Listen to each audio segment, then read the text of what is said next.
A French charter jet is grounded on a rain-slicked runway tonight. President Emmanuel Macron has officially intervened in the 2026 FIFA World Cup, and the word his government is using is not inconvenience, not complaint, sabotage. State medical councils have delivered documented evidence that FIFA built a travel schedule so deliberately punishing for European teams that it constitutes a systematic assault on sporting equity. A 24-hour ultimatum is on Gianni Infantino's desk right now. This is not a negotiation over hotel rooms. This is the president of France telling the most powerful sporting body on earth, restructure this tournament, or we walk out permanently. Under the finalized round of 16 scheduling architecture, France was assigned a knockout fixture that required the entire national squad, players, medical staff, coaching team, and support personnel to relocate across a travel corridor spanning over 3,000 miles between their current training hub and their designated match stadium. The transit window between the end of their previous match and the mandatory pre-match stadium arrival for the knockout fixture was calculated by the French medical team at 54 hours.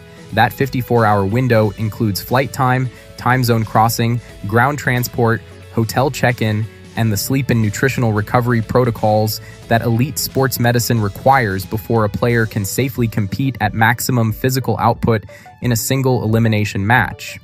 The French Medical Council's assessment was unambiguous. It cannot be done without statistically significant physical compromise to the squad's peak performance capacity. Now compare that to the travel reality of France's designated knockout opponent. Their schedule placed them in a geographically stable regional corridor, a transit distance of under 400 miles, a single time zone, and a 72-hour recovery window that the same French Medical Council identified as comfortably within the parameters for full physical readiness. The same tournament, the same round, the same date, one team traveling 3,000 miles in 54 hours, the other traveling 400 miles in 72 hours. That is not a scheduling inconvenience. That is a documented, measurable, medically quantified competitive disadvantage. And somebody inside FIFA's scheduling infrastructure built it into the bracket.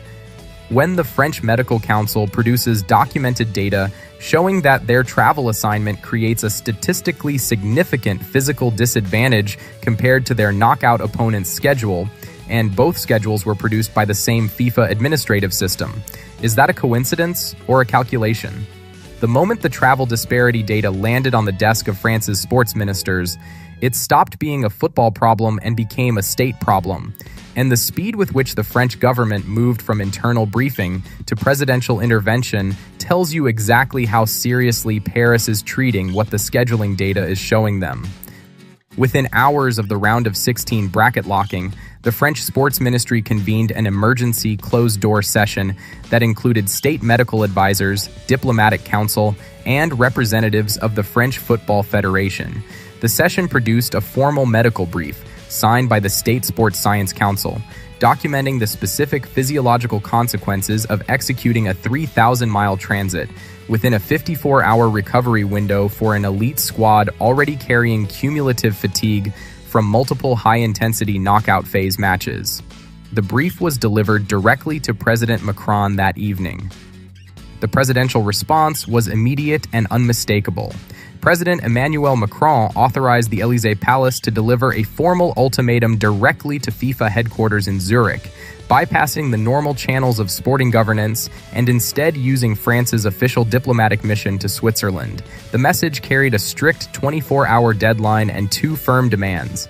Either FIFA would immediately restructure France's round of 16 travel schedule to provide a recovery period comparable to that of its opponent, or it would commission an independent audit of the entire knockout scheduling process. If neither condition was met, France warned it would ground its charter aircraft, refuse to travel, forfeit its round of 16 match, and withdraw from the tournament altogether. The decision to halt the team's charter flight before FIFA had even received the ultimatum demonstrated the seriousness of France's position. It suggested that Paris was prepared to accept the sporting consequences rather than compete under what it considered unfair conditions. If such an extraordinary confrontation were ever to occur, it would represent a remarkable escalation, raising questions about whether a World Cup scheduling dispute had evolved beyond football into an international political and diplomatic confrontation. Across the round of 32 and into the round of 16, the average intermatch travel distance logged by European teams competing in this tournament is 2.7 times greater than the average logged by host nation and North American teams across the identical phase of competition. The average recovery window, the time between final whistle and mandatory arrival at the next match venue, is 19 hours shorter for European squads than for their North American counterparts. These are not marginal statistical variances. They are consistent, directional, and cumulative, building across every round to produce a measurable physical degradation in the squads that FIFA's own commercial frameworks depend on for premium broadcast value. Elite sports medicine is not ambiguous about what these numbers mean in practice. Every hour of unnecessary transit time in the 72-hour window before a high-intensity competitive fixture represents a measurable reduction in the physical recovery metrics that determine sprint capacity, muscular endurance, and injury resistance. A squad arriving at a knockout match 19 hours less recovered than their opponent is not competing on equal terms. They are competing at a physiological deficit, one that was designed into their schedule by the administrative body that is simultaneously profiting from their participation. If the scheduling data shows that European teams are consistently assigned travel corridors that are 2.7 times longer, with recovery windows 19 hours shorter than their opponents, and the body responsible for those assignments is also the body responsible for the commercial value those European teams generate, who was that scheduling system actually designed to protect? Inside the corporate boardrooms of the networks and sponsors that have committed billions to this tournament, the Macron intervention has triggered a financial panic unlike anything the sports business world has previously experienced, because the commercial contracts underwriting World Cup 2026 were not written to accommodate the possibility of a French forfeit. The French national team is the single most commercially valuable broadcast asset in this tournament after Argentina and Brazil. Their global fan base, spanning France, the French-speaking African diaspora, North Africa, Canada, and Europe broadly, represents a primetime audience pool worth billions in advertising activation. The broadcast packages sold against French knockout participation carry specific contractual value floors.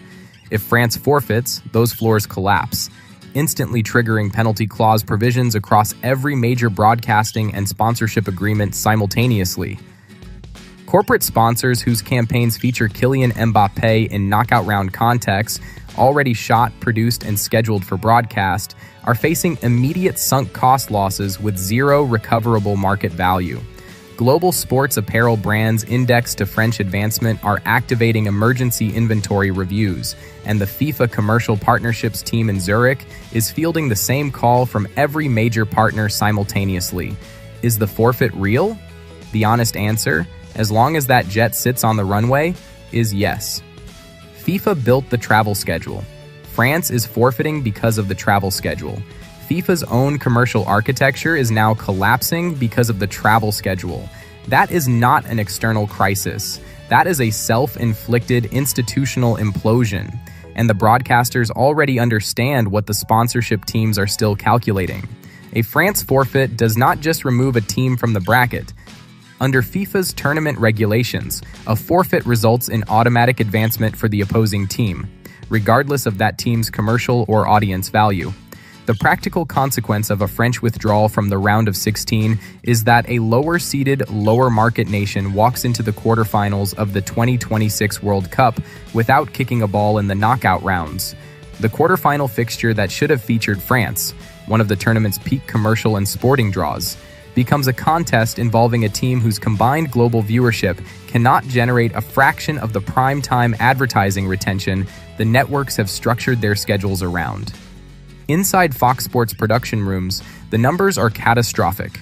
A France forfeit collapses projected round of 16 audiences by 60% in European markets and 35% in North America simultaneously.